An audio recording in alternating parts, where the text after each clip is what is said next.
Sizni boy qiladigan 5 ta asosiy ko'nikma. Birinchisi bu sotish qobiliyati. Agar siz sotishni bilsangiz, ya'ni umringiz oxirigacha puldan qiynalmaysiz. Ikkinchisi bu networking qurish, ya'ni odamlar bilan to'g'ri muomala qilish orqali ular bilan do'stlashish qobiliyati.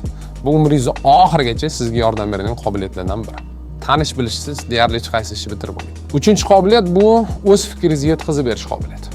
Hozirgi zamonda bu juda ham muhim. Agar siz qanaqadir investitsiya jalb qilmoqchi bo'lsangiz, kimdir bilan sherik bo'lmoqchi bo'lsangiz va ayniqsa networking qurmoqchi bo'lsangiz, siz haqiqatan ham o'z fikringizni to'g'ri va ayon yetkazib berishni o'rganishingiz kerak. To'rtinchisi bu o'z manfaatlaringizni himoya qilish qobiliyati. Juda ham ko'p inson mana shu joyda irodasizlik qilib qo'yishadi. Juda ham ko'p inson ochiq oydin nima xohlayotganini aytishmaydi. Ya'ni men pul xohlayman yoki mana shunaqa narsa xohlayman va shu narsa uchun men kurashaman. Va 5-qobiliyat, bu menimcha eng asosiysi, bu mas'uliyatni bo'yinga olish. O'z hayotingiz mas'uliyatini bo'yinga olish bu juda ham muhim narsa. Ko'pchilikda kuzatilmaydi.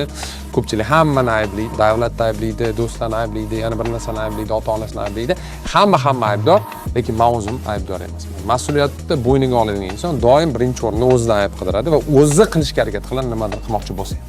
Chunki u biladiki, uni harakati nimadir o'zgartirish mumkin. Mana shu 5 ta ko'nikmani o'zingizda shakllantirsangiz, juda ham katta ehtimol bilan puldan hech qachon qiynalmaysiz. Sog' bo'ling, omon bo'ling, mi rivojlaning. Paka.